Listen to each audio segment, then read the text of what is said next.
గొంతులో ఇరుక్కొని ఊపిరాడక మృతి చెందాడు ఓ వ్యక్తి. ఈ విషాద ఘటన కామారెడ్డి జిల్లా దుర్కి గ్రామంలో చోటు చేసుకుంది. దుర్కిలో చిన్న మొగలయ్య కూలి పనులు చేస్తూ జీవనం సాగిస్తున్నాడు. రాత్రి హోటల్లో రొట్టెలు కొనుగోలు చేసి తింటున్న క్రమంలో గొంతులో ఇరుక్కుంది. దీంతో అతడిని ఆసుపత్రికి తరలించే లోపే మృతి చెందాడు. ఇక పోస్ట్ మార్టం రిపోర్టులో కూడా గొంతులో రొట్టె ముక్కలు ఉండడంతో మొగలయ్య మృతి చెందాడని నస్రుల్లాబాద్ ఎస్ఐ రాఘవేంద్ర తెలిపారు. మా భర్త పేరు మొగలయ్య. దాకంటే హాస్పిటల్ కొండ వేరు పక్కింటి ఆడ రోడ్డు మీద రొట్టె తినుకుంటా చనిపోయింది. గొంతులు ఎరిగిపోయి చచ్చిపోయింది. ఫోన్ చేసి చెప్తే వచ్చినాం సార్. ఫస్ట్లో అది రొట్టె ముక్క తీసింది.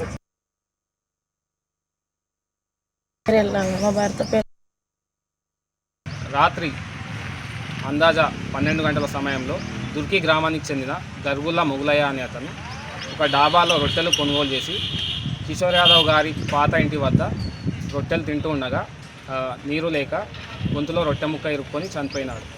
అయితే దీనిపై పిఎంఈ కూడా చేయించినాము. ఎవరికి ఎటువంటి అనుమానం లేదు.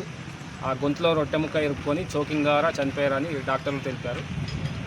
ఎటువంటి అనుమానం లేదు. నమస్కారం.